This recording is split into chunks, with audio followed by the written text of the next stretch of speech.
我们现在准备3个黄花筒胶，用简单的方法来泡发。水开大火蒸5分钟。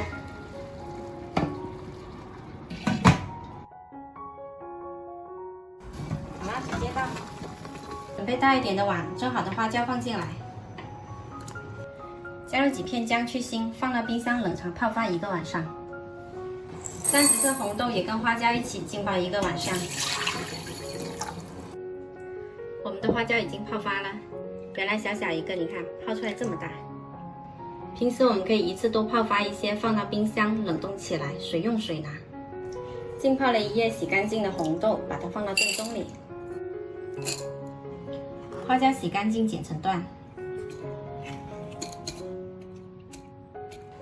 再来准备20克莲子，10克桂圆，洗干净也放到炖盅里。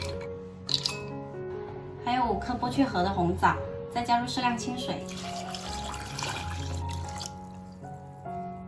最后根据自己口感加入适量冰糖，放到炖锅里隔水炖1个半小时。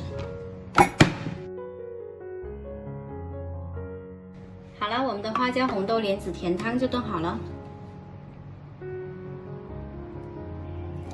炎热的夏天也别忘了进补哦，特别养颜的。喜欢的朋友赶紧做起来吧！